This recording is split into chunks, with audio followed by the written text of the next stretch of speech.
We haven't done this in a while. When did we record the one with Guy? Almost a month ago. It's been a year, Daddy. What? I miss you. You've never seen that? It's from like one of the TikTok slideshows. It's a dated meme at this point, but it's just like a bunch of like random ass pictures, sometimes of cats, and this dude doing a weird voiceover, just saying like, "It's been a year, Daddy. I miss you." What? And then just like saying a bunch of random bullshit. Can I pull one up real quick? Yep. Okay. You don't even have to like see it. I can just like play it for you. It's been a year, Daddy. I really, really miss you. Mommy says you went to the store to get milk. Anyways, I'm failing all my classes, and Mommy hits me very frequently, and she changed my name to Tickle Tipson. Anyways, Daddy, I forgive you for abusing me. Please come back.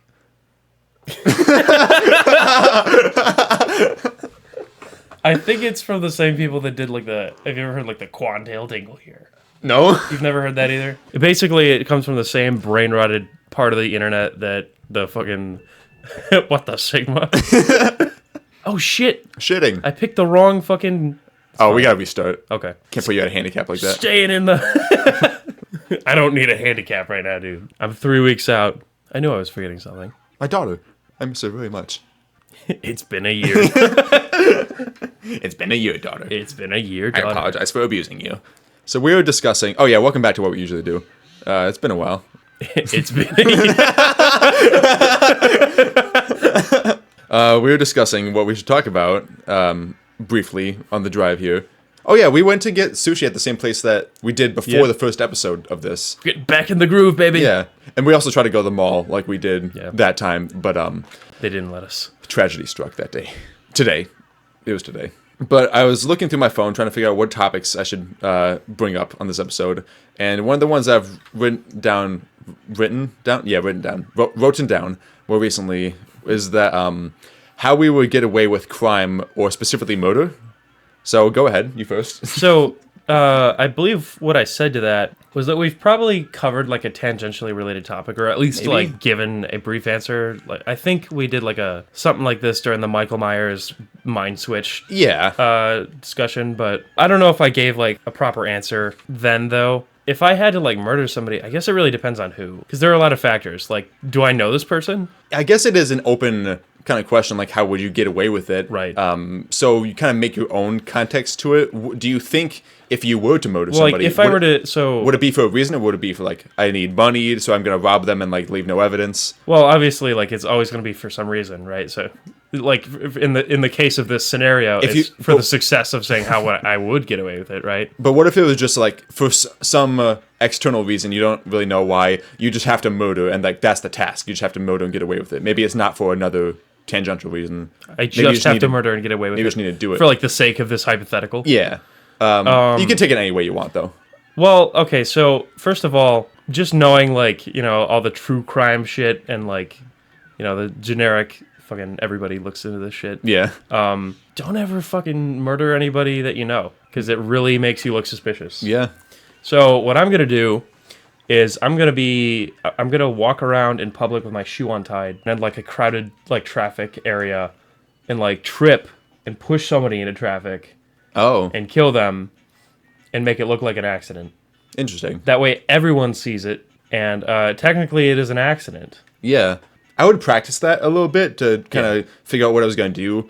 And you'd have to wait for the right moment, because you can't make it too obvious. You can't be like, okay, first opportunity I have. You know, I'm now realizing, because it's like whether or not fucking, you know, it's like my fault or not, I guess the law is not going to consider that. So well, like, you might like be manslaughter at the worst. Yeah. If they can't find intention, if it's like accident, then it might be manslaughter. I'm still gonna get like a prison sentence for it, I guess. Yeah. Should we restrict it to like how do you deliberately murder somebody and like get away with it? Like you have to fucking like end their life in a non-fucking, you know, don't get a prison sentence out of it. I think for this hypothetical, yeah, we should try to do like, how would you fully get away with it? Okay. If you had to do a full plan. Like no fucking consequences. Yeah. Right? What I have always thought, which I have thought about this many times before, and will continue for the future, for no particular reason, is if I just had to get away with it, or maybe if I like needed money for some reason. I was like, okay, I've got to do this with no evidence. By the way, I wouldn't. Disclaimer. there's Not all that I would. hypotheticals and jokes here. This is for comedic and entertainment purposes only. Think of this like a TV show. You watch murder on TV shows. Why aren't you laughing? Laugh with me! I would probably do it in a place that's very rural, so there wouldn't be many people around. I would think, like, go to Indiana or Ohio, like a farmhouse. Okay. Because, there's like a house per mile, if that. Yeah. Sometimes. And gunshots there are not uncommon. Like, Right. people just, like, kill animals, kill rodents that are messing with their property. They kill people Yeah. who are messing with their property. And nobody thinks anything of it. Like, there's a lot of gun owners in those rural areas. Yeah. So if I shoot somebody there or somebody shoots at me, nobody's going to think anything of it. Right. Unless, like, several shots ring out and it sounds like a commotion, maybe. I feel like I would try to go, like, home burglary with it. Okay. I would try to find somebody that lives alone or, like, few people in a household. Yeah. So that it's easier to know when they're there, know when they're gone, like, know their schedule, know when they sleep, know, like, how many people I'm going to deal with. This is a really terrible topic to be talking about to put on the internet. No, I just thought about that. I mean, the more you keep talking, the worse it gets. I got mine out of the way quickly, but I would try to figure out what they had in their house already that I could use as tools. okay. Man, and the more I talk about this, the more I want to just abort the conversation. This is one of those, like, you immediately need validation to feel good about anything you say in this context. Otherwise, you get really uncomfortable. Because if I can use stuff from them and, like, leave nothing behind of mine, then that would be the best circumstance, because that means less likely for me to get caught. Yeah. Less stuff that leads back to me. If I can find weaponry, if I can find, like, gasoline to use that they have stored, that I can, like, burn down the house while they're sleeping, then that would be ideal. Well, I don't know. Like, you really... I'm not going to critique you. Keep going, but I have some thoughts for when you're done. Because although at a certain point, like, depending on what I do, what I find, and what I use, I could...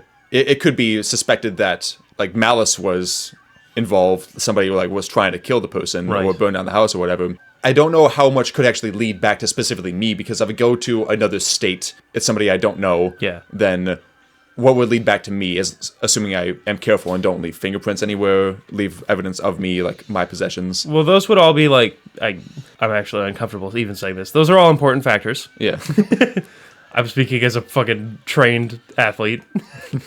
But the important thing is that you do not even want any connection to be made that could have been a murder in the first place. So, like, gasoline, there's always going to be trace amounts of it. If you, like, burn down the house, they're going to be like, the fire fucking started here, and, here's a little bit of, like, octane left over, or some shit like that. Because I guess that would spark more investigation to, like, okay, who was they're this gonna be and like, why? Somebody put gasoline here. Now we have to be looking into suspects, and they've already fucking reached phase 2.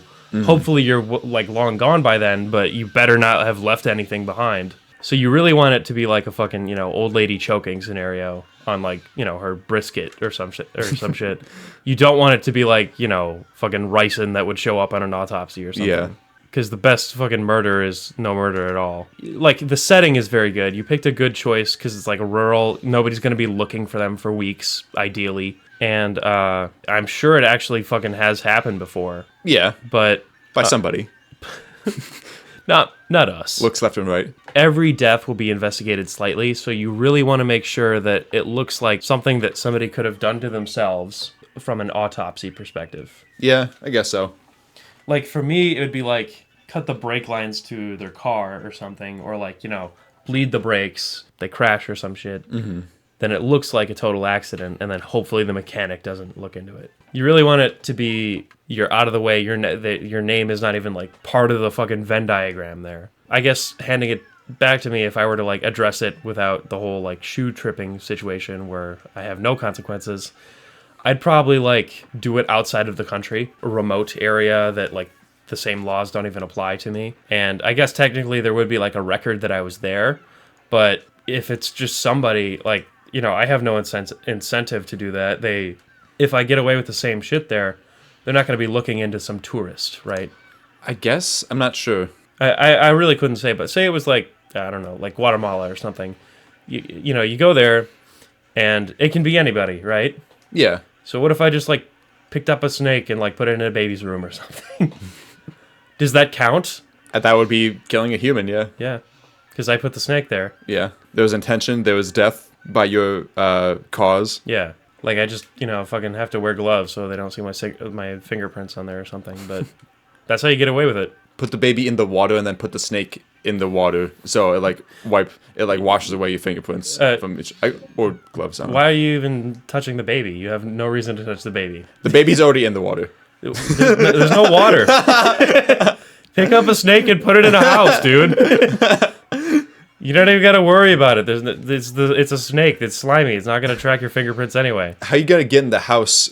Like, the baby's not gonna be alone. You don't even have to go in the house. You just put the snake in the house. But how are you gonna get the snake in the house without like people noticing you walking up? Ideally, you'd go the family there seeing you. Go in like the dead of night or some shit. You better hope they don't have like a baby camera by the window of the child's room. I don't know. I mean, ideally it would be probably on the baby. So, I mean, they might hear like some sound or something, but they could just blame that on the snake. Yeah. I get like a plunger, so I'm not even touching the window, and just like open the door, or like, crack the window open enough for the snake to fit through, just feed it in there. Make sure it's a new plunger, otherwise they can use the shit and piss DNA to track you. Well, I'm taking the plunger with me. That's just but like the residue it leaves. Yeah, it's gonna have to be like brand new, and hopefully it's not like moist. So like, what's this ring around there? Yeah. But yeah, I'm sure in this context you would want to remove yourself as far away, even like as far as like not murdering anybody.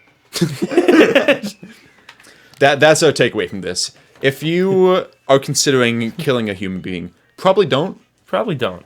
I say probably because there's some circumstances. And if you're really gonna, don't get caught. And by all means, don't listen to us. Especially that one. Yeah. Okay, I have one. Topic? What's the silliest thing you ever Googled? It's like a cutaway to us in prison. like top bunks, feet swinging off. Puppy eating a banana. Puppy eating banana. Puppies don't eat banana. That would be silly. That's why I Googled it. I've Googled a lot of silly things. I don't remember a lot of my Google searches, though. I don't remember much. I have dementia. You know who else has dementia? you know who else has dementia? It's funny that we were talking about Daniel Radcliffe on the drive today, because I did look up Daniel Radcliffe today just to see what he looks like, because I forgot who he is. You saw the one of him holding the guns. What? Oh, never mind. Continue. Okay. I've rudely interrupted you. What are most of my Google searches? I'm gonna try to look at my phone and figure out what my internet searches are while also playing the video game. Okay. I'm gonna explain all these as I go through. I'm just gonna go one by one. So we got the. Well, I probably shouldn't say the location. You could blur that out. Yeah, Fuck. but we have a mall nearby because we're trying to find malls around. We have Kryptonite by Three Doors Down because we're trying to remember what the band that song was. Yeah. I have. Do you know the YouTube series, animated series, Has Been Hotel? Yep. I was looking up characters from that because one of my friends was like, "Hey, us and a couple other friends should cosplay as characters from it," and I want to be Angel Dust. Angel who? Angel Dust. Do you know them? What they look like? I don't. I know the art style, and I've been told to watch the show, but I haven't gotten to it yet. Let me show you Angel Dust. Them. Ooh, very cool. What are you gonna say? What are you gonna say at first? Very, very cool. Very super cool. Very super cool. And then we got Seth MacFarlane because I didn't remember what he looked like. The reason I was looking up celebrities, we got him, we got Gene Wilder, we got Daniel Radcliffe. Yep. I was looking at TikTok, as one does, as a young adult in this age does, and there was one of those Reddit slideshows that's like a question and then all the responses. It's just like stolen straight from Reddit. It was like, who's the nicest and rudest celebrity you've ever met or encountered with? Yeah. And I was looking up all the nice ones because I was like, who is this? Because I know the names, but I don't remember the faces. The last thing I searched prior to Charles II, what side of your body is your heart on? Oh, do you want to talk about that guy though? Oh yes, the fucking I just keep remembering like it's a good topic. The term "ugly king," but it probably did like I did probably first learn about him on TikTok, but Charles II of Spain is like the culmination of the fucking European trend of keeping the bloodline quote unquote pure by just fucking having them marry their cousin or some shit. And eventually the gene pool gets so small that deformities start happening. And Charles II was described in his anatomy during his autopsy. During his autopsy, like the notes, in very poor regard. he must have pissed off the wrong dungeon monk because he was described as, just to name a few, intestines gangrenous and rotten, the heart the size of a peppercorn, head full of water, which I still don't really get that one, and barely literate. That was not even about his autopsy. That's just about like him as a person. It's just like they're just like shitting on him, which I mean, it's not even his fault. He just got like the short end of a stick. He didn't choose to be born that way, and if he did, I mean, I don't know fucking why. They could have put it more delicately, just like, you know, he didn't look too good, especially because they're not using medical terms by that point in history. So yeah, but I just think it's funny because like I couldn't show a picture on the podcast. Obviously, it wouldn't make sense for the format. But for those of you listening, look up Charles II of Spain. You're in for a delight. You might have seen the picture already. I had seen it before. I just didn't know what the association was. Look for the big chin guy. Long face, big chin. Yep. Huge fucking lips. Yeah. Anyway. Don't fuck your siblings. Especially in an anime situation. How would you get away with fucking your siblings? No consequence. I'd walk around with my shoes on. Make it look like an accident. I'd go to a rural area. My brother's never going to come on the podcast now. Well, it won't be on the podcast that he's got. I've said too much. Another thing I had written down was specifically like boy stuff that we enjoy. Like, this is bad. Get to the point. Out really of context, quick, but you know how there's like kind of gender normative things that like, most guys prefer. Yeah. Like they have things that they enjoy. There are fucking gender conformities that our parents raise us to abide by. Yeah, you know how like most kids, like boys will be into trucks. Stuff. like boys like playing in the dirt and like getting rough and tumble. Like those kind of stereotypes. Thumb each other's eyes out for fun. Yeah. Either kid experiences or even now experiences of stuff that like it feels like a masculine or like a boyish thing to do. Yeah. It's like those things online where you see the captions like boys will see this and say hell yeah, and it's like somebody kayaking down a canal at like high speeds. Fucking the floor is lava. Yeah. Yeah. The reason I said specifically that was because I saw a video of specifically that. It was 3 guys. They were going down like a drainage canal thing, like down into a river, and it was like a kind of steep slope. They just got in kayaks and they had the oars with them or the paddles, and they just basically raced down it and kept like ramming into each other as they went, and they were going fucking fast. Like it looked actually dangerous. They had helmets, but like if you tumble, it's gonna be over. I've done exactly that before. It's a lot of fun. It looked like so much fun, and I really want to do it now. We should. I would love that. That's the kind of stuff I am thinking about in this context. The thing is, like, it's more than just boating, because, like, it's there's times where the river is, like, so thin that you're basically stuck on rocks, and it's just, like, you know, sometimes it's just sliding around a pit of rocks that are slightly wet. I'm trying to think of, like, the most boyish thing, and specifically from, like, the period of time that I would have been in that age range. We used to get on dirt bikes and race through cornfield, like in the troughs, and just completely like sabotage all the hard work of a farmer. It was very ignorant. There's a lot of like get on something that can move you faster. Yeah. Things with this context. Just anything that could physically bring harm to you. I mean, I was just recently on the drive talking about going on 4-wheelers with Darian's family, because they got some 4-wheelers, and sometimes they would be like, hey, you want to have a little fun and put yourself in danger at our expense? Yeah. We trust you. You've been here long enough. You spend enough time in this area. Yeah. I surprisingly have never damaged myself on one of those. One of the neighbors, John, has a dirt bike and 4-wheeler track in his property, kids or sometimes the parents would just take the stuff over there and do a little going around the track. Right. And I did that once with Darian, and it was a lot of fun. He almost tumbled once because he took a turn a little too fast. Yeah. He was okay, like he didn't actually go over, but I watched him because I was right behind him, and I was like, oh no. Yeah. It's hard to feel it until it happens. Because you get kind of confident on it. You're like, okay, this thing, it's stable. It's got 4 wheels. Like, Yeah. it's going to be hard to tumble. And you push it a little too far. I've gotten close to that before, but it's scary to see right in front of you. Right. This is one I don't think I'll ever grow out of unless I damage my body to a point or like wear it down to a point where I Something can't do it physically anymore. restricts you from it. Is like going in the woods and climbing stuff and jumping off. Yeah. Because I just recently climbed a tree and just like wanted to be up there. Yeah. Climbing trees is something I've been doing for a while. I actually couldn't much at my house because, like at my parents' house, which is strange because, we have a lot of trees there. We live in the forest. Right. But most of the trees are tall, not very like wide with low branches. They want you. Hard to access. Yeah. The one I remember was in my parents' kind of like shade garden.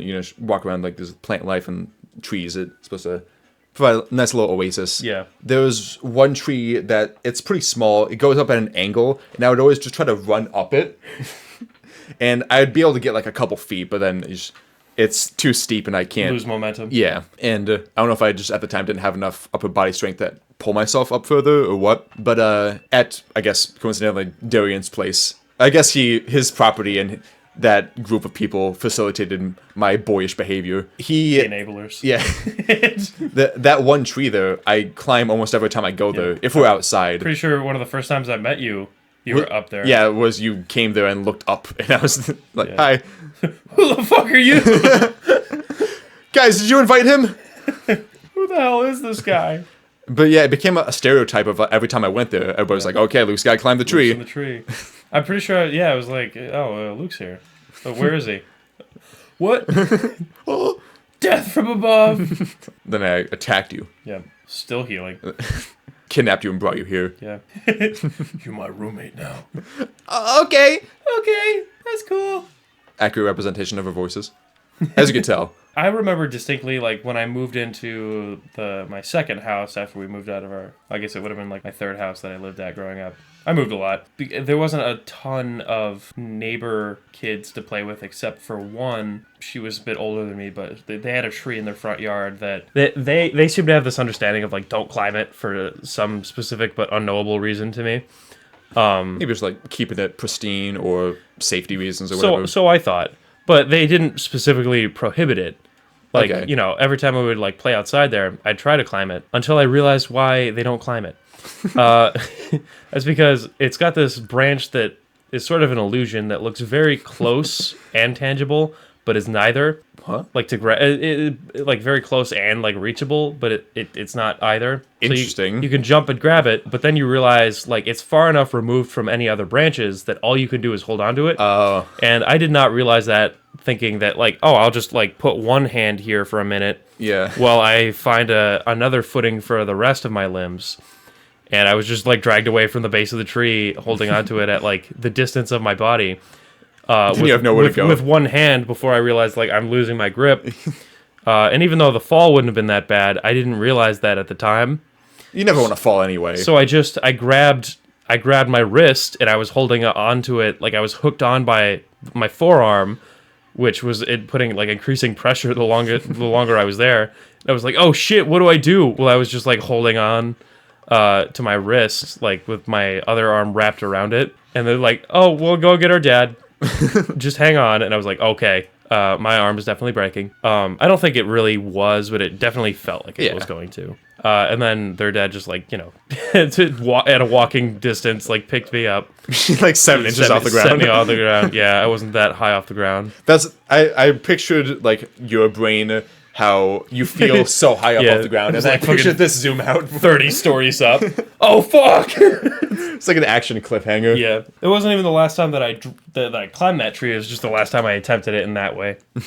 Because, like, once you get slightly taller, you can just grab the next branch up. But that's the red herring tree. Have you ever had the classic experience climbing a tree where you like, okay, that's where I'm gonna put my foot next, and then you step on it and it crunches underneath your weight like so easily. Yeah, you did. Oh, Yeah, it looks totally trustworthy. Have you ever had the experience of like climbing a tree, seeing a lot of ways to like get up there and like climbing as high as you can, and then realizing like the way down is not going to work the same way? yeah, it's a different procedure. Yeah, so it's like, well, I don't see a way down. That's almost every time. That happened the last time I tried to climb a tree, like pretty recently. And it wasn't a particularly bad experience going back down. It was just like, oh, I haven't done this in a while. Didn't really do my stretches. I'm just going to live here now. It's fine. There's berries. I don't know. I hope. I'll catch a bird every once in a while. I'll catch a bird. I got sticks to make a fire. Just burn the tree down. It's fine. Oh, and then I'll go down with it. Easy. A tree that I know, like Darian's. Yeah. I know how to get down, and I feel comfortable with it, so I can kind of monkey, just swing my way down. Like, Yeah. oh, there's the next one. Whoa, You've whoa, done it whoa. enough times that like there's fucking like hand grips in the tree.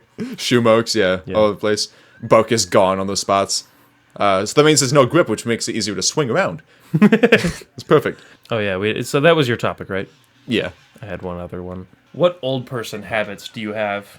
Like things that old people do religiously that you have just adopted into your day-to-day life? This might not be a habit, but it's definitely a action that old people do that I've started doing within recent years. It's the get up with a...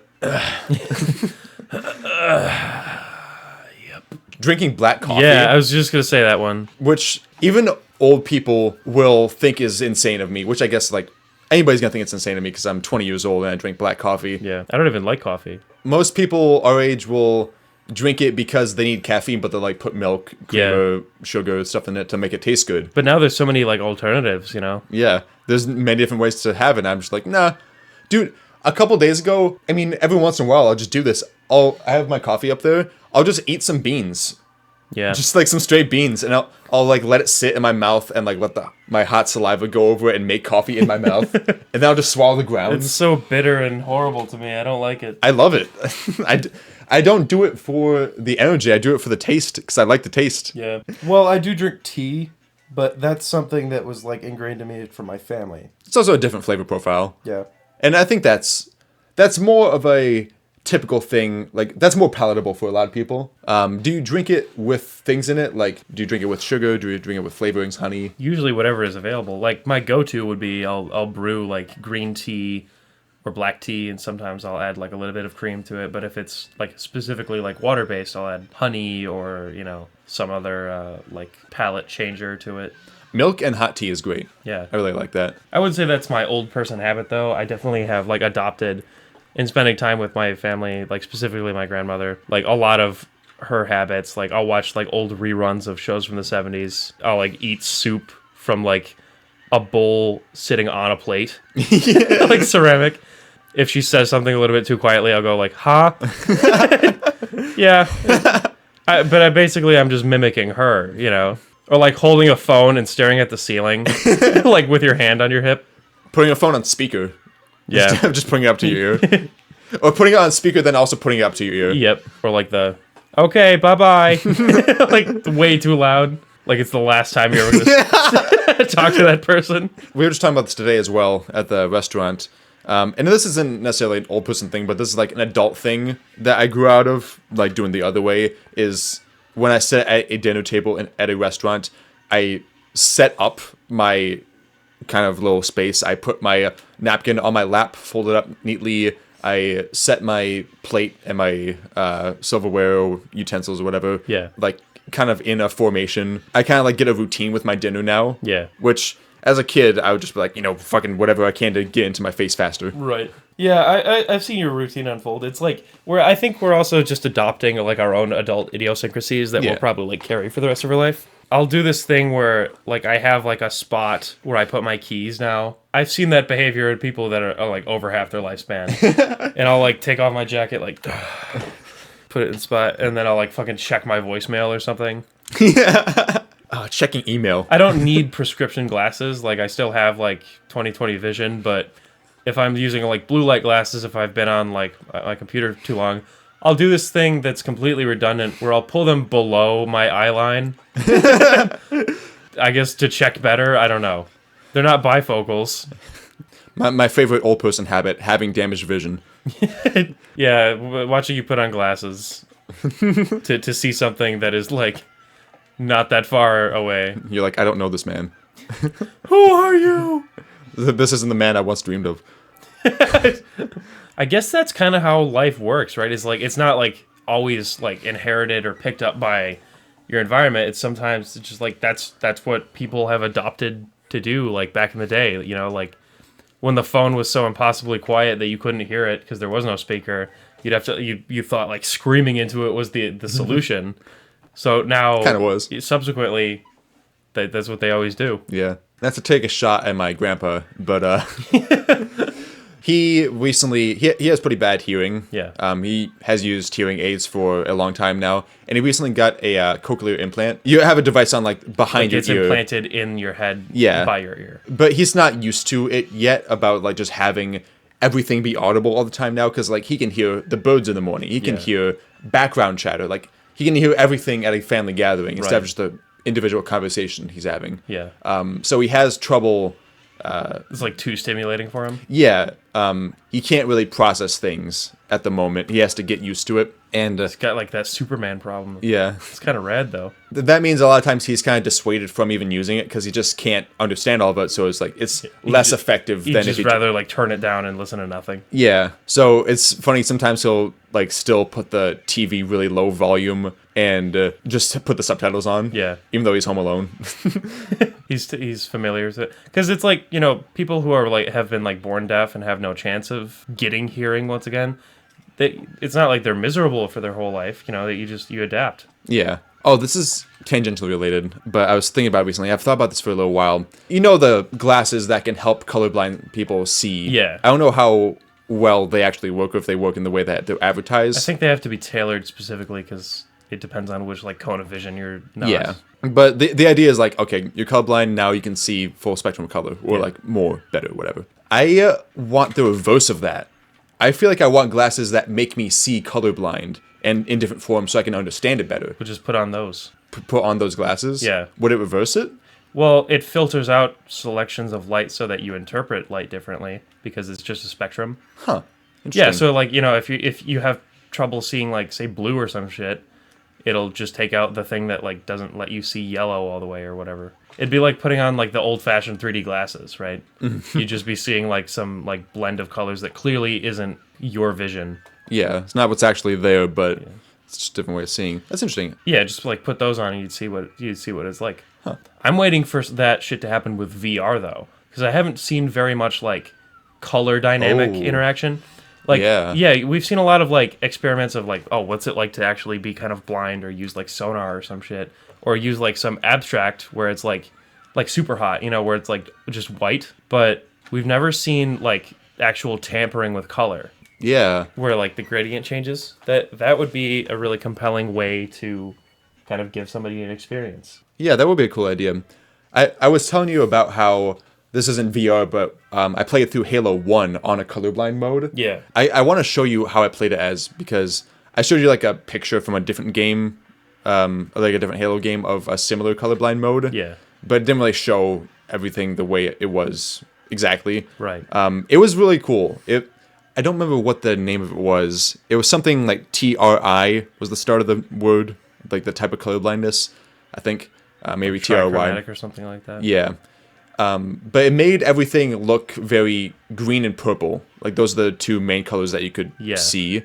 And I don't want this to sound like I'm diminishing the experience of people who have this type of colorblindness or have a colorblindness. Right. I just want to say that playing like that, it was beautiful. I really liked actually experiencing a game that was just through a different color lens. Well, Because it's not like it's like a disability in the sense that it physically restricts you from like enjoying life. It's just like it's just a different experience. Yeah, it's a difference in perception. Yeah, I just want to make that clear because I just think it's a different way to experience life, and I found it interesting to have a taste of that. Yeah, I mean, I would love to kind of experience that, you know, with the same caveat that you just gave, in a controlled experience that I could like appreciate it for what it is. Because people who do actually have that, you know, they can just put on the glasses and it changes it. Mm-hmm. So it's like it's just different. Have you ever put on like sunglasses or just like colored glasses, kind of like the blue tint filter ones, and just like wore them around for a day? Yeah. And then you take them off and you realize how different your experience has been. I have done that a lot. It really changes when the sun is out. Apparently, fucking blue light must escape from the sun too, which makes sense. It's not only yellow light; it's like visible light in many different forms. So obviously, it's going to be filtering out some. But it kind of does the same thing as like sunglasses, but sunglasses it's more evident at all times because it's basically everything's like dark. Mm-hmm. But with the blue light glasses, you get used to it really quickly, but it's very jarring when you are suddenly reintroduced to like reality as it is. I feel like I want to do an experiment where I wear different colors of glasses and see if it affects my mood in a significant way. Like I wear glasses of a certain color for like 3 days and kind of make notes about how my mood is, how my physiology is. Is that the right word? Maybe. I guess so. Like how my body's experiencing things, if that potentially changes. Try that with different colors and see if anything is significant, and try to have it controlled where like most of my days are the same. Yeah. Because I used to have light sunglasses that were just kind of like a rose brownish, like a reddish brownish. Got the rose tinted glasses. Yeah, and I feel like I was actually happier wearing, like, seeing the world through rose-colored glasses. Yeah. As the saying goes. It just, like, made everything very gentle, very friendly. Yeah. And, I don't know, it was nice.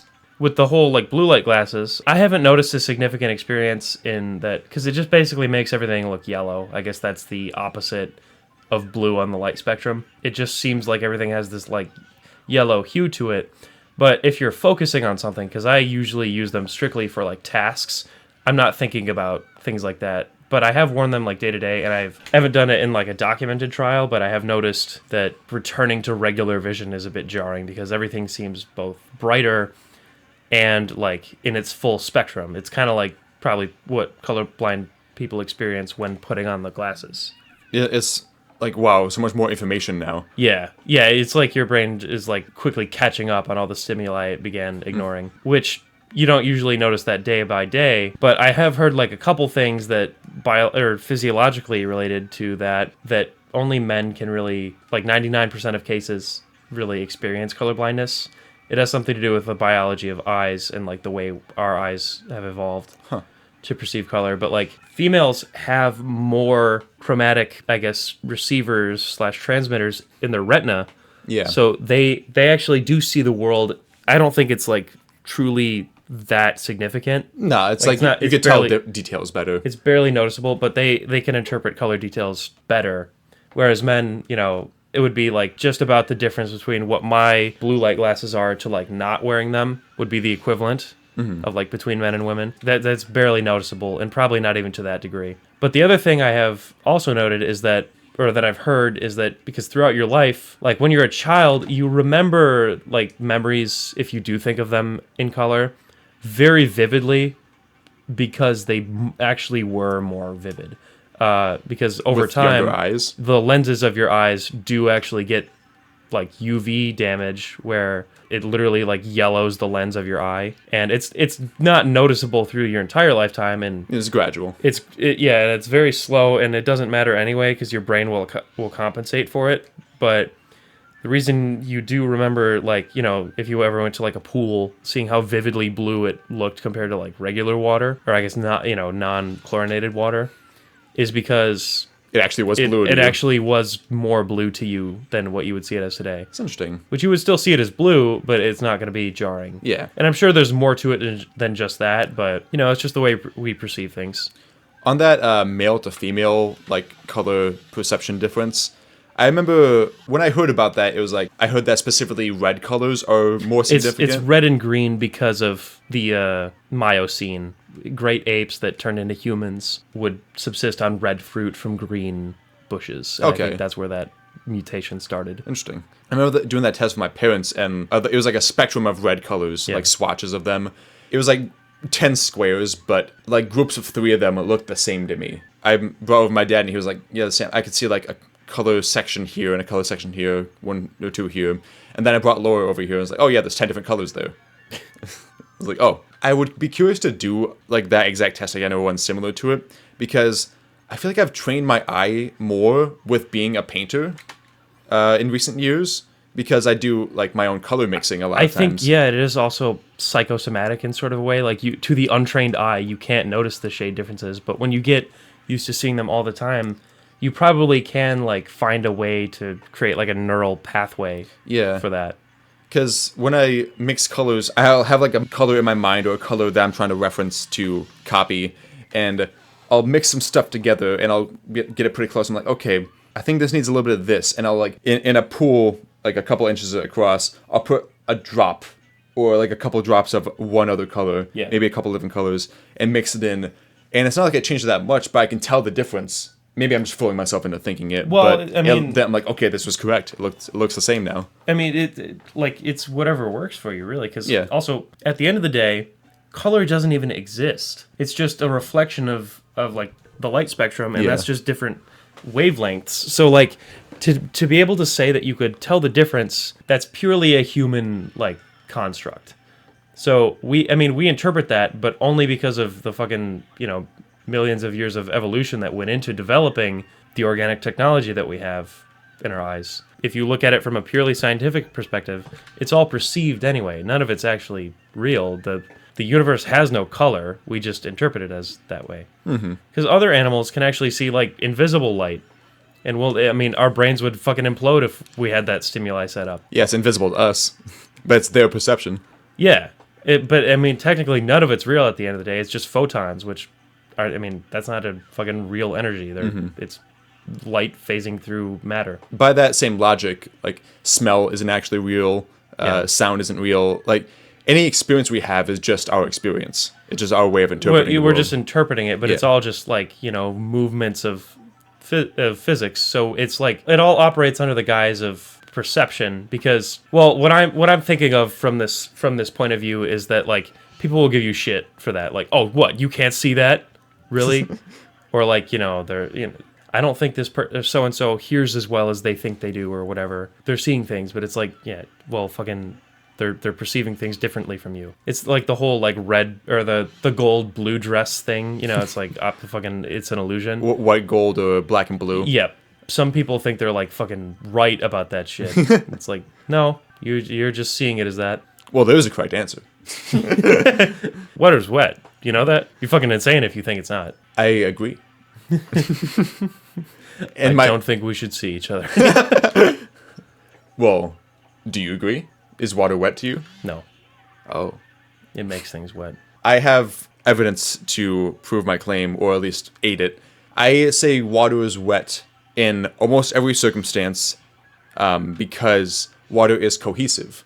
That means a water molecule is attracting another water molecule because its cohesiveness, it attracts itself, it sticks to itself. Then there's water on that other water, so it is therefore wet because it has water on it. So the only case where water wouldn't be wet is if there was a lone molecule. So circumstantial. I can subscribe to that notion, but I'm going to resurrect my previous logic. Water is a solution that we have identified by its like chemical makeup of, it's a molecule that is cohesive. However, the idea of wet is also perceived. Yeah. Right? So to make something wet just means it has water on it. But if water is a solution, it is a self-contained unit, even down to the one the smallest possible like measurement of it, because at a certain point nothing is wet, it's just occupying space. So water does not make anything wet, including itself. We just call the things that water touches wet. I get what you mean, but I try not to think too much in that type of mindset, because that isn't always productive. Because we live by those terms that we prescribe to things. That's how we operate in our world. You have to take some liberties to like allow, okay, this is how this is the rules we're going by. Well, I totally see that for things that actually do like matter, but not the water is wet argument. And I'm strictly containing it to that. Like I'm running the fucking logic statement of a virtual machine on it. Like, as soon as this fucking gets out of control, I'm going to shut it down and prevent my computer from getting a fucking Trojan. But yeah, like the whole like guise of, is water wet? It's like, yeah, fucking whatever. I don't care. It doesn't actually change. Fine. It's the idea of like a philosophy conversation. Like, is this even going to go anywhere? Just kind of to understand us better. Which, yeah, because no philosophy really does. At the end of the day, the physical like universe is the only thing that truly matters in the poetic sense. I actually do like indulging in philosophy most of the time, and that is always like my go-to answer if I'm like backed into a corner, is that technically none of this matters because you're gay. I win. This conversation is over. Yeah. But like I do enjoy like, indulging in a different point of view, which is usually why like I end up agreeing most of the time. Mm-hmm. But a lot of that only happens when people are relatively new to the concept of philosophy, because it's like, oh, they're trying to get you. They have this idea, they think they figured out your point of view, and they're trying to shut you down. Mm-hmm. Which is not really what it's all about. At the end of the day, it's about exploring new ideas. And most people that will try to engage in a philosophical conversation, open to them. Yeah, it's not new to them. They read it on Wikipedia. So yeah, it's like you don't have to fucking abide by a scripture like whatever the masters of philosophy invented in ancient Greece. Come up with your own shit. Just it's conjecture anyway. Yeah. So shit like the whole water is wet thing, I don't appreciate it for what it is. In fact, cut this out of the episode. I hate it. I did have I don't know if we have time for this one. It depends on your intrigue in philosophy, because it's about to get real. Okay. The root of evil. I actually did research this one, and I read it was like an article that didn't really cite anything. It just was talking about evil in the sense of like what it is, how we perceive it, and truly where it comes from. And it presented a couple of like logical arguments that ratified what evil is and where it comes from. Because a lot of people will say like, morals and like ethics are a human thing that we invented for like the sake of survival because it helps the group as a whole. But then others might argue that, morals are a universal thing that all animals are aware of, and we can see that demonstrated through their behavior. Those are the two sides, if you can recognize that. Going forward from there, then good would just mean doing what is the best possible option in any context for the betterment of all or as many living beings as possible, right? Yeah, there's different like categories of morals, different I guess I don't know what the word would be for it, subsects, different ways of thinking, where like, is it better to do it for yourself? Is it better to do it for the group? Is it better to do it for a certain context? Intentions versus actions and all that kind of stuff. Yeah. But the idea is like, do the good thing. Like generally it's like the difference between good and evil. But it's so easy in that way, now that we've been given those two sides and we've established what good is, to say like, yeah, so that's ethics. But then you get to this question, what is evil? Is it doing the opposite? Do you see lightning? Yo, we got lightning. Yo, we got lightning here, guys. I saw a flash outside. I heard it now. Thunder now. Anyway, back to the fucking So that's the tricky part, is what is evil. So this article that I read kind of indulges in like the concept of evil in a universal scale, like whether you're a bear or you're a fucking alien creature, is just the absence, or I'm sorry, good is the absence of the need for power, and evil is just power. Because systems, like all systems of life, whether it's fucking frozen tardigrades on Saturn's ice rings or whatever, it's just that power, or I guess like the concentration of energy, like whether that's taking the form of like a physically evolved animal or, like a fucking unstable isotope somewhere, it invites like chaos, right? Because any form of energy can act on something and modify it.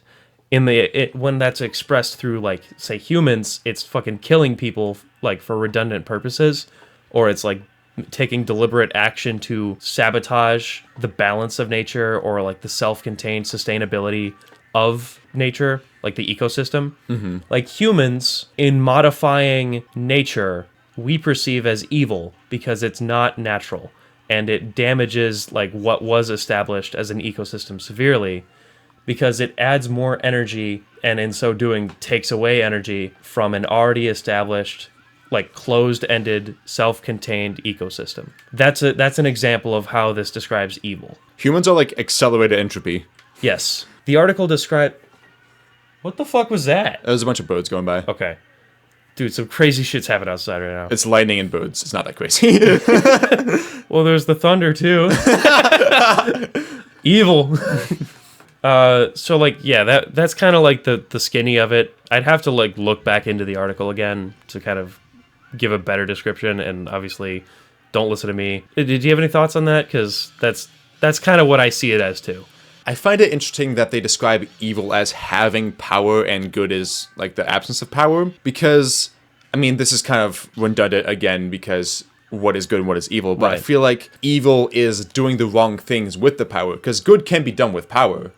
Yeah, And I feel like good is doing the right things with the power that you have, whatever level that might be. A lot of people will see like politicians are evil because they misuse their power. Yeah. But that power, we see examples, or like we see possibilities of they could use it for something else. Right. So like there's opportunity for good with power. It just, that's not always expressed. But then we come back to the question of what is good and what is evil. Like but what what do those actually mean? Because like, could you give an example of like what is good with power? Say somebody is rich, so they have power in terms of wealth. Right. They could use that money for something evil, like using it for selfish reasons, using it for malice of like harming other people. Yeah. Or they could use it for good of like giving it to charity, giving it to homeless people to help them out. I guess the idea of good is encouraging prosperity among as many people as possible, as many like living things as possible. Right. Because you're trying to improve something that is actively damaging itself. I'm kind of constructing this as I go, because it's a hard concept to grasp. Well, it's just your thoughts too. I'm not going to be like, oh, you're wrong. Yeah, that would be evil. That would be interacting on a system that is self-contained.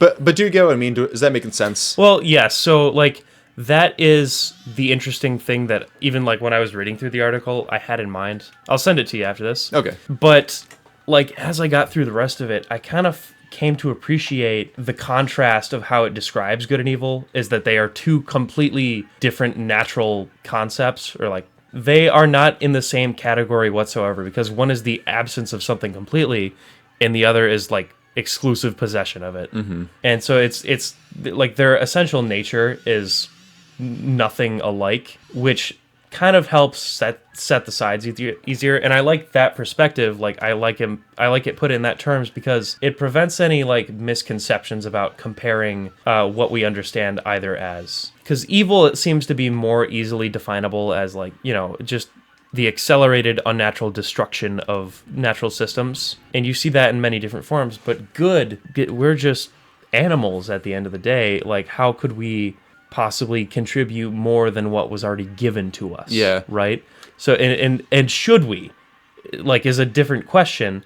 So I like that it separates the two concepts, because they are different. And if they were more similar, then surely there would be more energy in the universe available, right? Instead of this constant struggle. So my thoughts were yours at the beginning. It's like, you know, perhaps they are more similar. I was just researching it because I was interested in serial killers at the time. Like, I was looking at like unheard of serial killers and like serial killers who are children serial killers. And it just made me like start asking questions. Mm-hmm. So then I saw partway through it present this policy of even potential power is evil. Something, let's go back to the money thing. It's this possession of money that there surely is the potential to do good with it, but at the same time,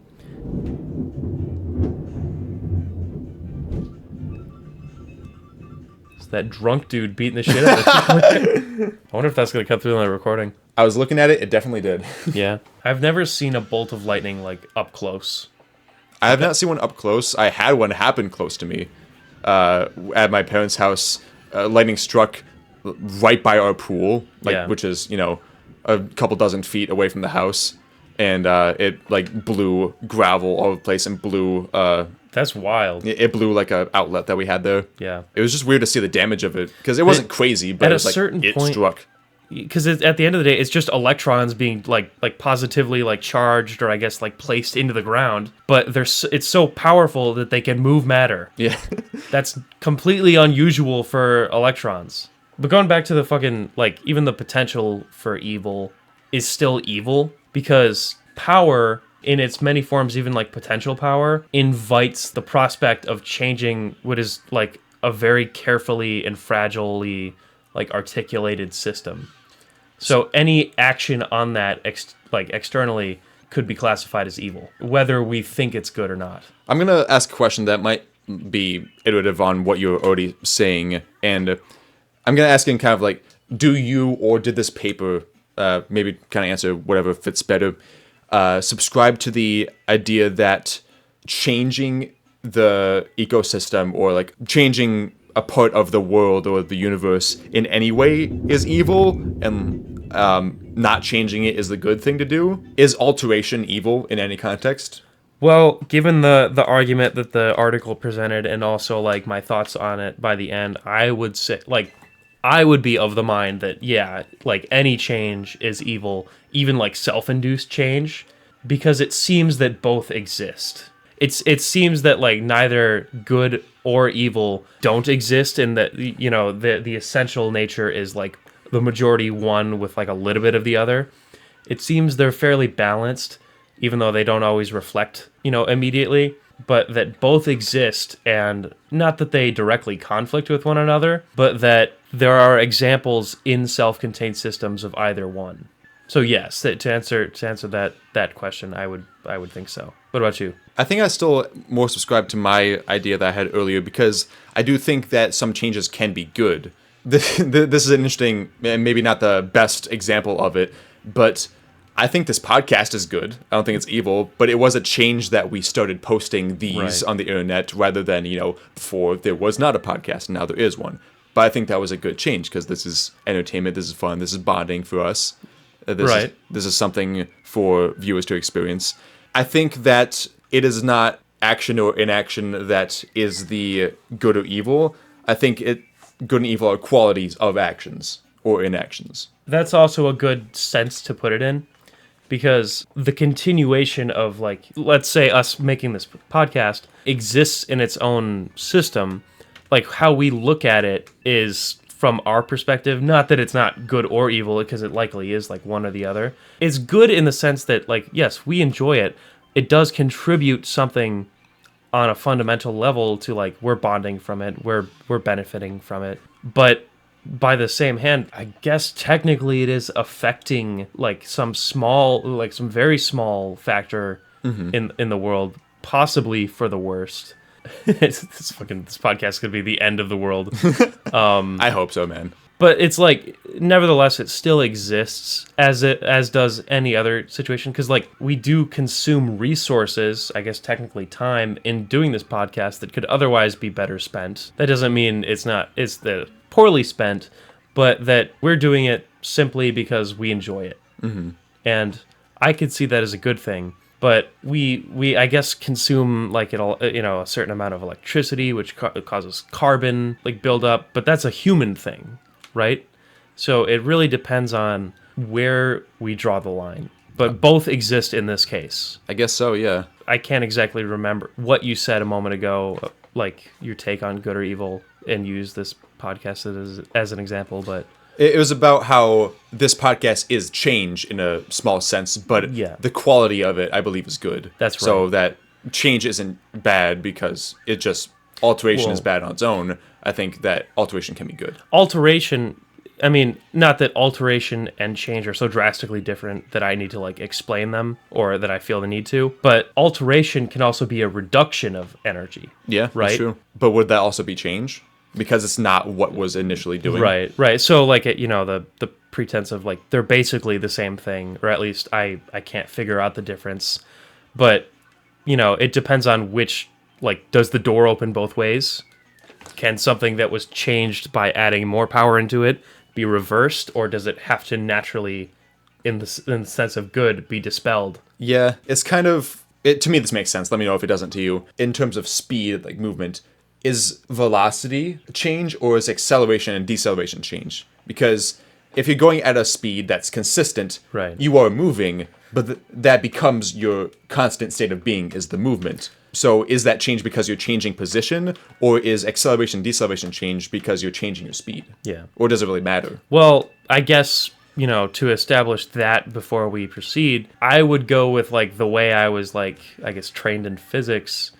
That velocity is often referred to in a state of constant, or consistency. Yeah. Whereas acceleration is part of time. So that would be the alteration. Like something changing or going faster or slower would be the determiner or the determination, whereas velocity is like the thing we're stuck with. I kind of think that velocity is a change in distance, like position, and Right. then acceleration is a change in that. So it's like a change of a change. It's change squared. Right.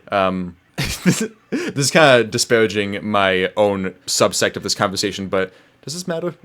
This is the part where we get into, I feel like a lot of philosophy conversations go is like, does this really matter anyway? It always does end on that. I would just consider that the punctuation of philosophy.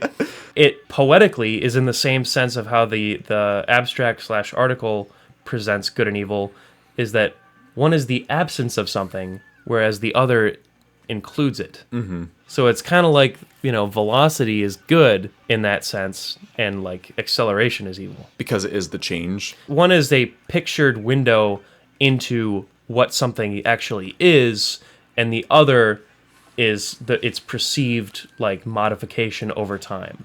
I'm going to ask a question that might be a little bit of a topic change, but it's within the good and evil topic. Okay.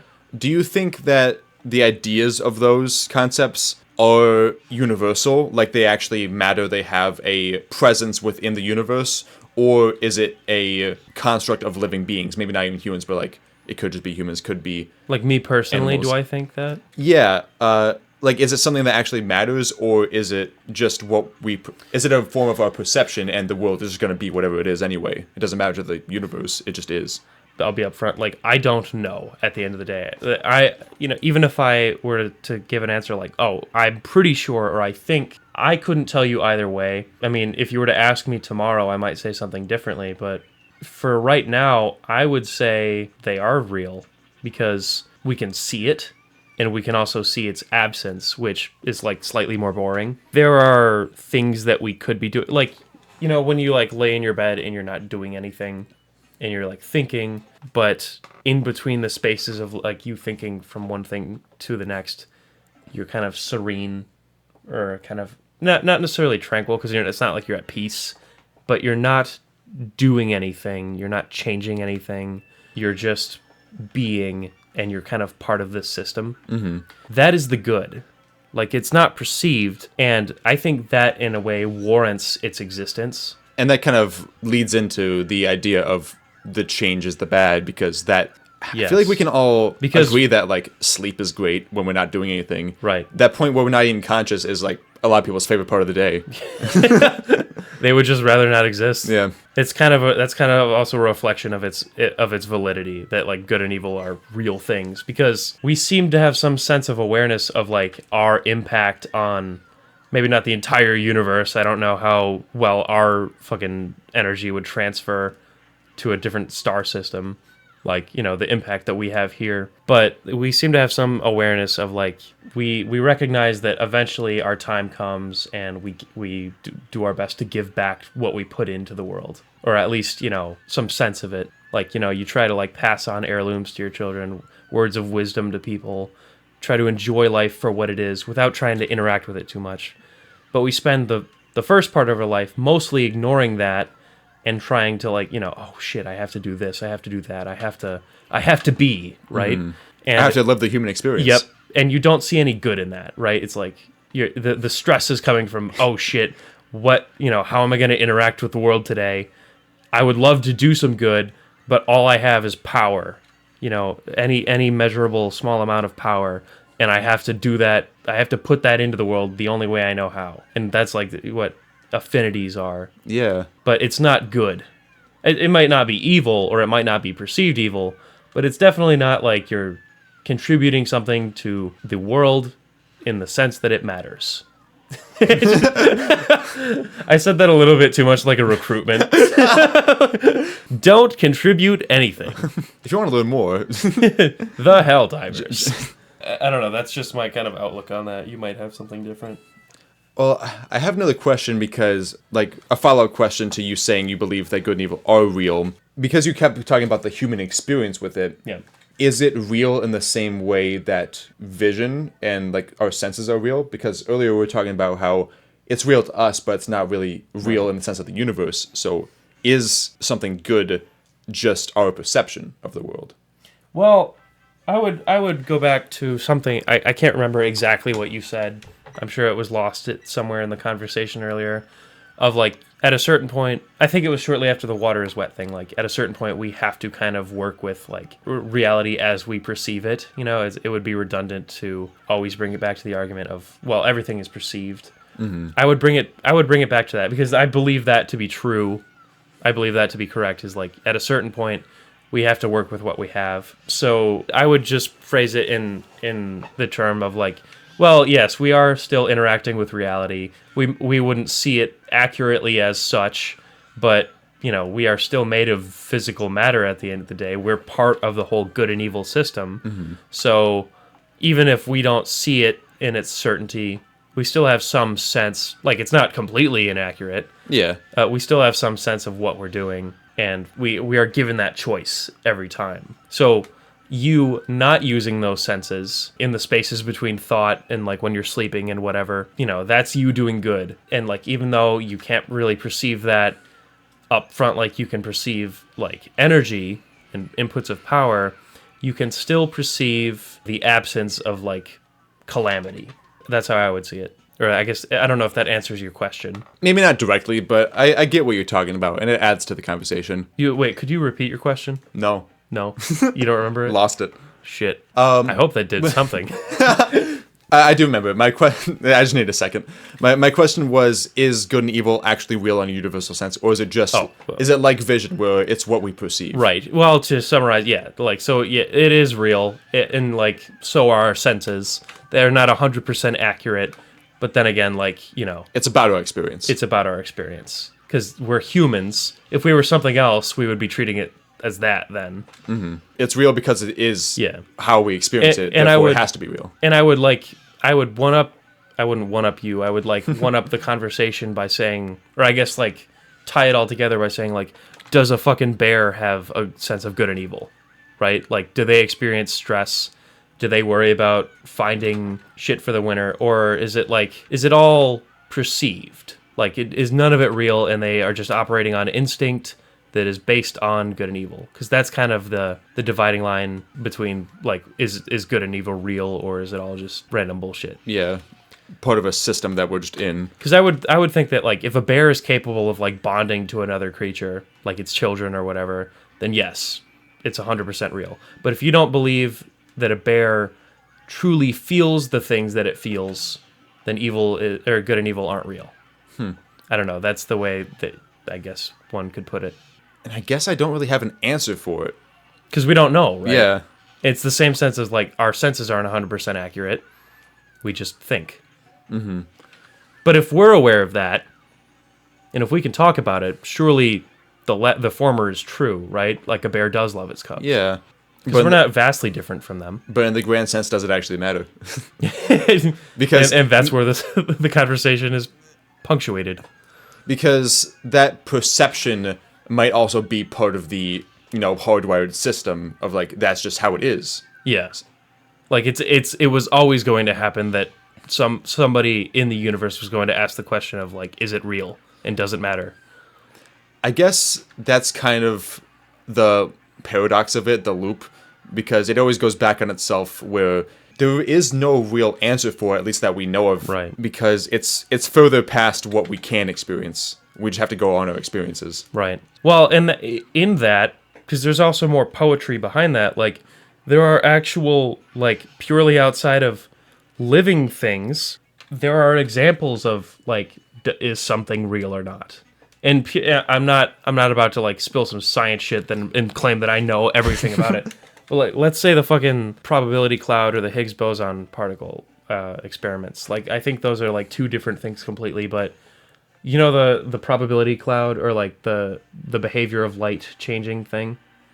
Is it about like the slit experiment? The slit experiment is like is how it was measured. But the result of that is that like fucking, you know, light changes whether it's observed or not. And the real world like explanation for that is because light reflecting off of the like eyes observing it actually changes its state of being. But that's all we know about it. We don't know why that happens. Yeah. Or yeah, the double slit experiment. So that thing to me is like the poetry and kind of proof of like, yes, this is real because it's different when we're not looking at it. And so, like, you know, as far as like what fucking real reality is, or as far as like what it matters is, that's a good example of like how real good and evil are. As long as we are aware of it, it is real. But if we forget about it, then it doesn't fucking matter, right? And like, basically, we might as well become like insane and start like eating each other or whatever.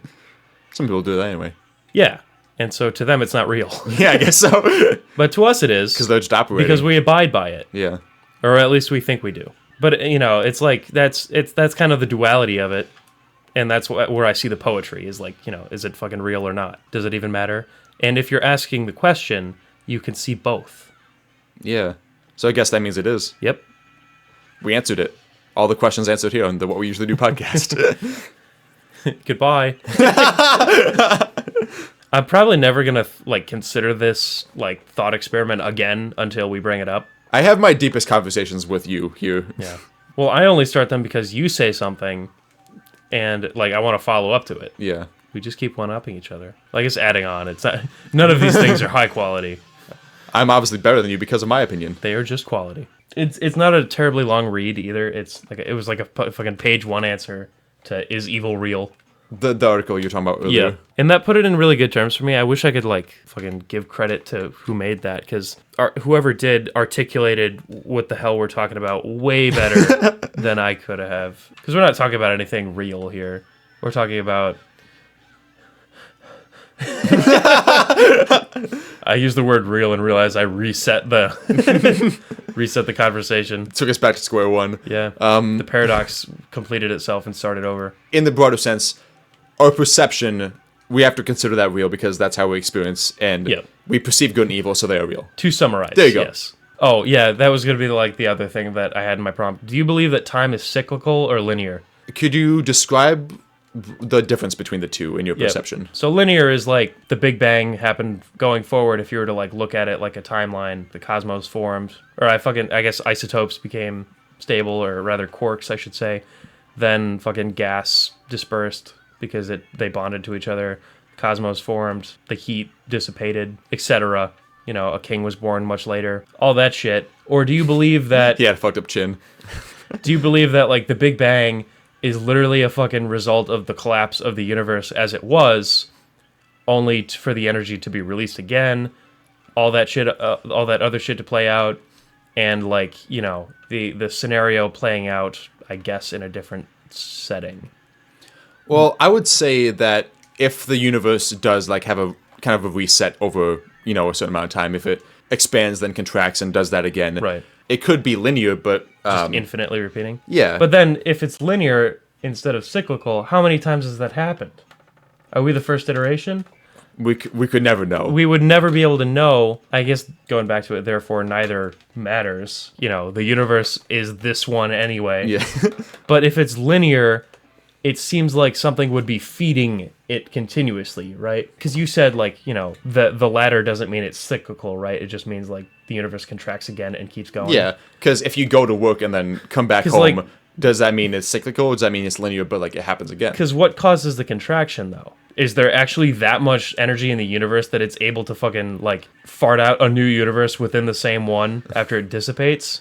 Because the reason behind the cyclical thought process is that the energy has to go somewhere. Like they can't just draw another fucking universe out of its ass. Like it dissipates, time bends around itself, and it contracts again because it's like using the same like matter and space, and it's just like connecting the loop back to itself. It's like fucking plugging in like a surge protector into itself after giving it an initial charge.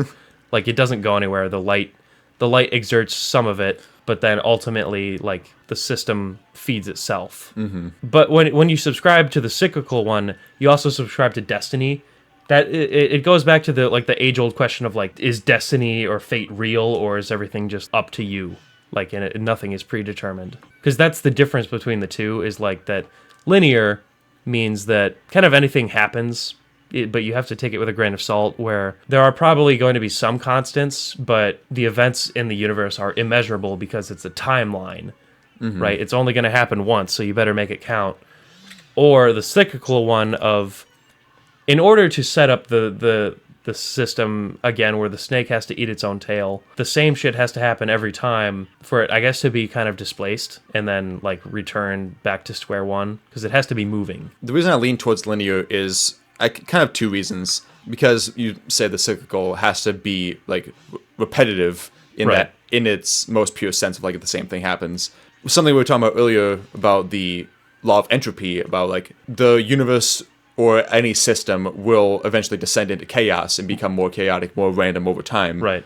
Because order is not natural. Because it's all breaking down. Yeah. So the idea that the same thing would happen if, like, in the theory that the universe does contract and repeat its cycle, the same thing could not happen because the likelihood of that is almost impossible because of entropy. Like, things go to chaos, so things would have to be different. Well, I guess I should clarify, like, it's not that, like, they're both predefined in their own nature, in that, like, the linear one has to be, like, random chaos that happens with occasional order. Yeah. And that the cyclical one has to be the constants, because both are impossible on paper. Like, neither one can make sense. There has to be a little bit of both in each, because in order for time to bend, something has to happen so great in, like, the physical universe that it causes time to contract. Because they are relative. Like, it's part of relativity. It's why people perceive matter standing still when it reaches a black hole, even though technically it's already been consumed long before you could ever, like, possibly perceive it. Which is, like, that's kind of the theory, right? Because there's enough black holes in the universe that, like, you know, if you were consumed by a black hole, you wouldn't know it. Yeah. Because it would just be absorbing all the light and bending space around it. You wouldn't know what's going on. You wouldn't know. It wouldn't matter. Like, we could be in one right now, and it wouldn't make a difference. But also, we don't even fucking know what one is. We just can see them. The scary thing about them is the closer they are, the harder it is to see them. Like, they have to be impossibly far away for us to even detect it, because it's moving it's moving energy. Yeah, it affects the things around it. We could be in one right now and not even know it. Because our perception of the time is the same, probably. To me, that's fucking direct evidence of the cyclical time. But also, like, if we don't fucking know what it is, the whole idea falls apart. I guess maybe I don't really understand what cyclical means in its sense, in the idea of time. Basically, it means not that the beginning is the end is the beginning again, but the ultimate end of the universe is not actually its end, just that, because time still keeps going. Like, even if the universe fucking exploded and there was actually nothing, you could still count seconds. Like, it doesn't matter. Like, you could just say 1 second after another. Yeah. Time is just us measuring it. It just means that, like, the death of the universe is not actually its death. It's just like a contraction where the Big Bang starts again. Yeah. You know, it's just how we would see it on paper is a cycle. Whereas linear is just like, we have no idea what comes next. That's what makes me... I want to lean linear, because my perception of time is that we move forward and, like, whatever happened has already happened. So you don't really believe in order or, like, constants or fate, right? You just believe that, like, the past is real because it happened. We saw it happen as it was, but the future is like, it's like a fucking sparkler, you know, like, it's just random shit happening. We just happen to align with a little bit of it. Yeah. Is that what you're saying? Yeah. Because I can see that. But, like, the other thing is, like, according to, like, everything that we've learned about thermodynamics and energy and matter, and granted, we don't know jack shit about it anyway, it can't just disperse into nothing. Like, it's always going to be there. It's always going to be there somewhere, and it begs the question as to, like, why, where, when, how, and what. And, like, the only possible explanation I can think of is that it's like, it's a pool. Like, we live in a self-contained system where things do happen and certain constants happen, but also we see evidence that we have no fucking idea what's going on. And the energy that exists within this system is, like, all we're going to have. It's like dropping, like, a marble in a bowl. Like, anything could really happen. We don't really know where it starts or ends. That's why I think that time being cyclical couldn't happen, because nothing is ever going to be in the same place it was. It's always going to be moving, changing, doing something new. So that's what makes me perceive it as linear, because there's always going to be something new. I'm going to top that off by saying, either way, it doesn't matter. Yeah. And that's the punctuation. The result is the same. I really like when we have these episodes. Yeah, this was the fucking deepest episode we had. We were fucking balls deep in this episode. And next time you'll get to meet our episode child. What? I'll name her Susie. What are you talking about? We if we went that far. Don't cut it here. Somebody help. Good night. We're gonna watch Starship Troopers now. Yeah. Oh yeah, Helldivers. That's a fun game. Check out my video on it. Coming out sometime. Yeah. Doesn't matter, right? No. Doesn't matter. Nothing matters. Nothing fucking matters at all.